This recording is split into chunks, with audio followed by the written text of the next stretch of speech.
آمنت باللہ وملائکتہ وکتبہ ورسلہ والیوم الآخر والقدر خیرہ وشرہ من اللہ تعالی والبعث بعد الموت. اس کو ایمان کہتے ہیں.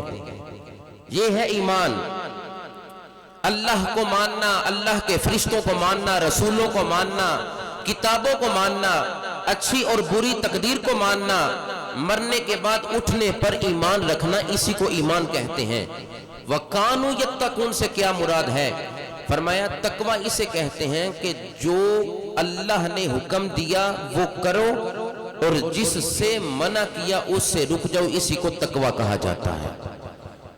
اللہ کے بتائے ہوئے رستے پر چلو، صراط مستقیم پر عمل کرنا، راہ ہدایت کی طرف کوشش کرنا، اعمال صالحہ کی کوشش کرتے رہنا، برائیوں سے بچنا، بدی سے بچنا، تہمت والی جگہ سے بچنا، اس کو کہتے ہیں تقوی.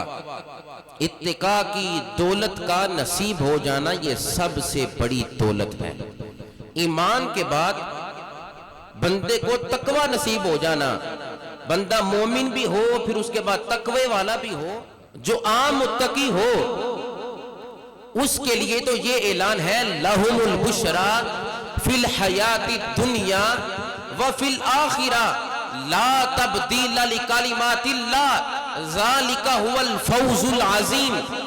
جو عام متقی ہو اس کا تو یہ مقام ہے، جو اتقا ہو اس کا کیا مقام و مرتبہ ہوگا. کانوا یتقون یہ ماضی استمراری ہے، مطلب مسلسل کسی کام کا پایا جانا، اس سے یہ مراد ہے. یعنی کہ اولیاء کی زندگی تقوی میں ہی گزری، اس سے یہ مراد ہے. کانوا یتقون وہ پرہیزگاری میں زندگی گزار کر گئے، کیونکہ ماضی استمراری ہے. کانوا یتقون گزشتہ دور میں، گزشتہ زمانے میں کسی کام کے مسلسل پائے جانے کے لیے یہ کانوا آتا ہے. کانوا یتقون تو رب فرما رہا ہے انہوں نے تقوی اختیار کیا، وہ متقی بنے. پتہ چلا پچھلی زندگی ساری ایمان لانے کے بعد مسلسل وہ خدا سے ڈرتے رہے، پھر اللہ نے ان کو یہ انعام دیا لَهُمُ الْبُشْرَى فِي الْحَيَاةِ الدُّنْيَا وَفِي الْآخِرَةِ. رب فرماتا ہے جو مجھ سے ڈر گیا اس کو قبر کی اور حشر کی میں پکیزہ زندگی عطا فرما دوں گا. اب تیسری بات سنیں، آیات میں اللہ نے اولیاء کے بارے میں خبر دی ہے. اولیاء کے اوصاف کے بارے میں، ان کے اعمال کے بارے میں، ان کی علامات کے بارے میں بتایا گیا.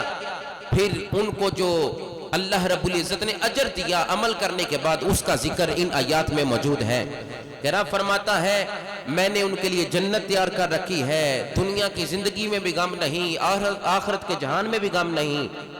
اور فرمایا ان کے لیے کیا ہے؟ رب فرماتا ہے ان کے لیے بڑی کامیابی ہے. اس آیت میں یہ ذکر کیا گیا. اگر آیت پر پھر غور کریں تو لفظ اللہ کا ذکر کیا، ان اولیاء اللہ لا خوف علیہم ولا هم یحزنون سے پہلے لفظ اللہ کا ذکر کیا. اس کا معنی ہے خبردار. رب اولیاء کے اوصاف، کمالات اور ان کی فضیلت، ان کے خصائص کو بیان کرنے سے پہلے مقصد یہ ہے اللہ کا ذکر کرنا کہ سامع کو تنبیہ کی جائے، سننے والے کو خبردار کیا جائے کہ سنو جس چیز کا ذکر آگے آ رہا ہے وہ کوئی عام نہیں، وہ ذکر تمہارے دل میں نہیں تمہاری روح میں بھی سرایت کر جائے. کیا الذین آمنوا وکانوا یتقون لَهُمُ الْبُشْرَى فِي الْحَيَاةِ الدُّنْيَا وَفِي الْآخِرَةِ لَا تَبْدِيلَ لِكَلِمَاتِ اللَّهِ ذَلِكَ هُوَ الْفَوْزُ الْعَظِيمُ. یہ جو بڑی کامیابی کا ذکر کیا گیا، خدا فرماتا ہے سامع کو تنبیہ کرنے کے لیے لفظ اللہ کا میں نے ذکر اس لیے کیا خبردار رک جاؤ، سنو، ٹھہرو، اس بات کو سنو کہ جو میرے ولی ہیں ان کو اس جہان کی کامیابی بھی خدا نے دے دی ہے اور اگلے جہان کی کامیابی بھی دے دی ہے.